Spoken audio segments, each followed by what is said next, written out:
Greetings and welcome back. So, in between videos, I have taken the liberty to set up the remaining static meshes that we're going to be using in this level. Now, currently, you see all the meshes we've set up so far. There's the door, here are the shelves, and then, of course, there are the supports along the ceiling. Now, if I come over here and go to View, Browser Windows, and open up the group editor again, you'll see that we have those groups that we set up in the last video. And I'm going to slide the group editor kind of off the view so that all we see is just this list of various groups. And what I want to do is walk you through the groups that were added kind of during the interim so you can see the meshes that were used, get an idea of how they were placed, and then if you'd like to build something similar, you should be armed with everything you really need. So, starting here on this kind of diagonal wall, we built some tanks. And it may look complicated at first, but really all it is a single tank static mesh repeated 3 times. And then we've got some pipe static meshes here, which you can see there's a T-junction, and then a straight piece, and then another T-junction, and then a little elbow at the very end, so very simple. And then we've got these little clamp-like pieces that just kind of pull one out so you can see it, that are placed to look like they're holding the tanks onto the wall. Very straightforward. It really only takes just a couple of moments to set up. And really, that's going to be true of everything you see here. But when you combine it all together, the level starts to feel a bit more rich. Like it has a lot more detail, a lot more things going on. So there's our wall tank system. Now, over here on the other side of the room, on this opposite diagonal wall, we set up what I call the hose wall. And this looks really complex at first. If you're not used to placing meshes, this might be kind of scary. But let me just kind of pick it apart real quick. So we've got these meshes here. And you can see these are just some straight pipes that have been rotated at 45 degrees. If I slide these out of the way, this still looks really complicated until you catch on that the bulk of these hoses, like right here, that's just one static mesh. And if you want to see which one it is, if you just happen to be curious on this one mesh, you can click Find in Content Browser. And this is SNEC Wires SM Thin Wire 12. There's a whole bunch of these. And they've just kind of been piled together. There's some straight ones in the background and then some curly ones up front. And they've been strategically placed so that when these pipes are put up against the wall, as I kind of undo all the way back, some of these kind of random ones sort of, weave in and out of the pipes. It didn't take very long to set up. Now, continuing on, let me go back to the group editor. So, over here in this little area, we added a vehicle rack. So, I mean, it looks just like a little walkway. In fact, it is just a little walkway. With some rails around it, little hydraulic supports at the corners, and this really cool kind of a mechanical arm, almost like a robot arm system helping to hold up one end. So you can maybe imagine that sliding along or lifting the rack up and down. And then we can place a vehicle on this later if we so desire. Now, moving back over here to this side of the room, we added what I call the air compressor. And that's just kind of what it's supposed to represent. We have this one mesh over here. So it's just a couple of tanks with some kind of cool control box in between them. And then really it's this same tank that we had over here on the wall, just a bit larger, stacked on their end with a rack underneath. So there we go there. Now, continuing to move along, we have the front room hazardous fuel area. Again, that same tank, and again the same pipes. It's just now we've added a valve, and we've lined up the pipes so that they surround the tank in kind of an interesting way. And then around the whole contraption, we've put a chain link fence just to make the whole thing look a bit more dangerous.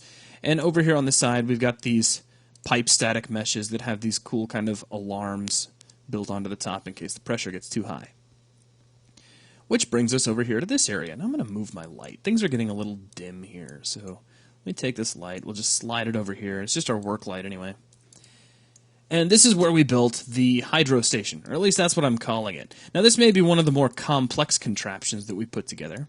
We have this little kind of hydro tank static mesh.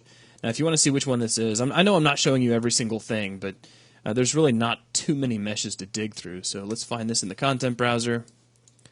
And this is the LT Mech SM Tech Cylinder 01.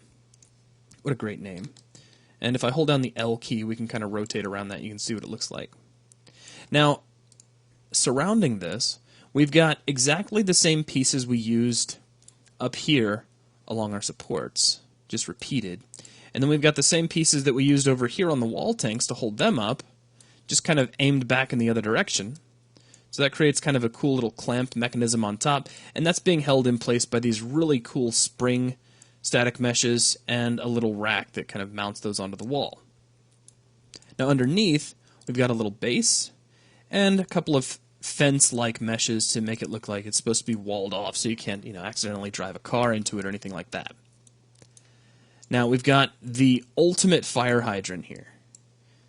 It's just a static mesh that looks like several different fire hydrants all bolted onto each other, and then this little static mesh has got some lights and a little dripping hose on it.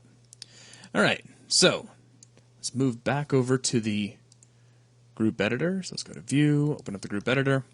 Now, let me slide this back out of the way. I put a wall around this, just a little tiny retaining wall. I thought it made sense since this might be the kind of thing that could leak everywhere. Now, this wouldn't exactly contain the leak, but it would keep it from spilling out too far too quickly. So it's just a little tiny division wall.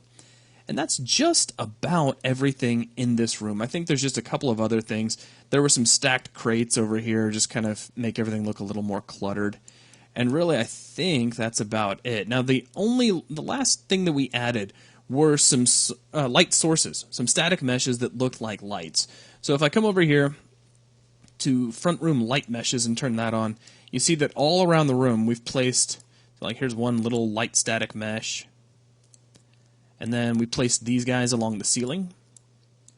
And then here on top of the I-beam are these kind of fluorescent tube static meshes. So there's lights kind of all over the place, but right now they're just static meshes. They're not really emitting any light, and we'll talk about how to deal with that a little bit later. The only other thing up here in the front room is some debris, and these are just some debris static meshes that are kind of scattered on the floor. There's some busted rocks over here, and there's this kind of scattered static mesh. It looks almost like concrete was poured on the floor or something. Okay, so let's move on and take a look at the back room. Now the back room was kept fairly simple, a little cleaner. We started off with some generators along one wall, so it's just same static mesh copied twice over. And then on top of that, we put some walkways. So we've got a little pair of stairs, walks around, got a nice railing system so we can walk around up there. Now across the other way, we've got some storage tanks. This is that same tank static mesh that you keep seeing over and over again. And the same rack that was actually used in here on the floor. Just repeated and scaled up. So I have these huge storage tanks. And then we have the back room hydro station, which is that same hydro tank. And you recognize these meshes. Just repeat it over again. Just give them a new purpose back here. And we've got this little tiny guy here just to help us out. Now, let's see, continuing along, we've got the back room light meshes. So these are all the light meshes. So more of these guys. And then we have these blue meshes up here up top. And those are on both sides of the room. There's also some lights back here behind the generators, just to make things look a little bit more complete.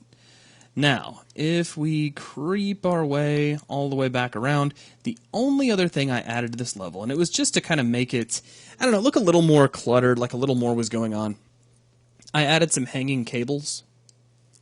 Now, if you take a look, these look a lot more complicated than they really are. You'll see it's just this one static mesh has 3 separate hoses, and then that was duplicated off a few times, and this is all one static mesh.